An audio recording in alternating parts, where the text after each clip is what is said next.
Here at Wolf Park, Indiana, I've been afforded the huge privilege of being allowed to get up close to wolves and to actually study their expressions and body language at very close quarters, as you can see here. Being new to me and me new to them, they have to go through the ritual of my place in the pack as it is. And here you can see Pat has her back to me. She has been with these animals since they were puppies, and therefore is showing them that she's fine with me, which will rub off onto them. And that is the role you will take with your dog.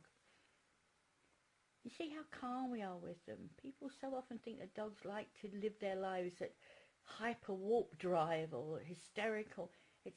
Nothing could be further from the truth. Here we see the youngsters very interested in everything we're doing. The fact we're all together, milling around. Pat is using food here as steadier, as many people do with species that are not considered domestic. And please, please know that a wolf should never be considered as a pet. Here you see I'm just standing, allowing the animals to take time to get to know me and get to know me in their way, which you just block.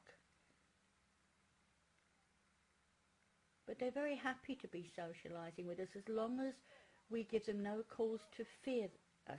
And that is the whole point. They must feel that they can stay with us because they choose to and not because they're made to.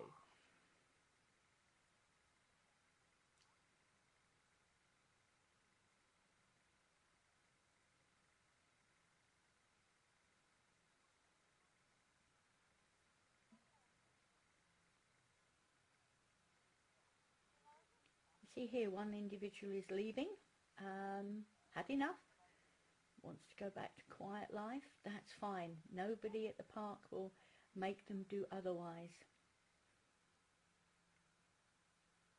They're quite a big animal and therefore need a lot of food. And like most animals kept in captivity in this way, are kept very well fed,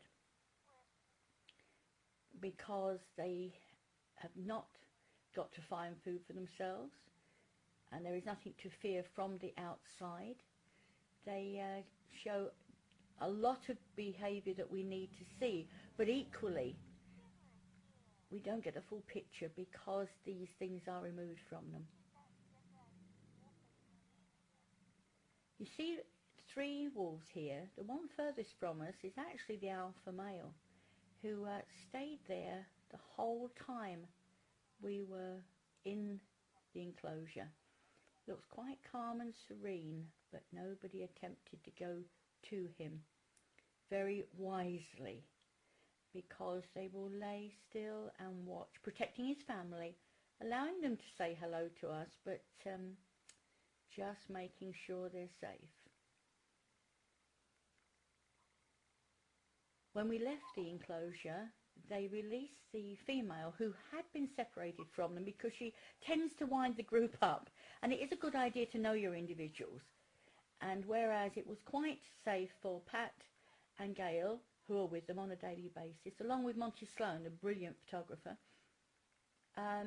it would be inappropriate for us to be in at that point, because the level of activity and interaction between them was quite strong.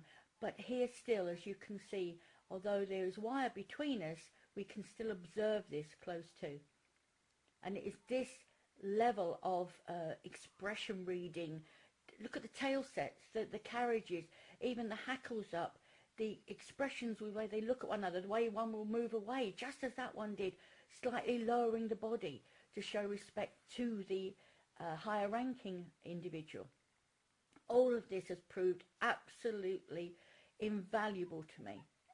Here we see 2 coyote that happen to live at Wolf Park, a pair, and the singing dog they're called, because they have exactly the same body language, the same communication system, and there's a lot of parallel walking going on here. They are a pair, and they're active little guys, very well cared for at Wolf Park, as the wolves are at Mission Wolf in Colorado. And this really does give us such a brilliant insight into their world of gesture and body language. Because these animals are kept as a pack as near as possible, in the living free animals, in wild wolves, you actually get members of the family leaving. As at Wolf Park they try to keep a pack together, they have to recognise and accept that the pack dynamic will change because of the lifespan of a wolf. And here we have animals that were at one time within the body of the pack, but because of the restrictive nature of the area they live in, they actually cannot stay together because fights will break up. The natural process for free-living wolves, canines, is for them to leave, to move on and create their own families.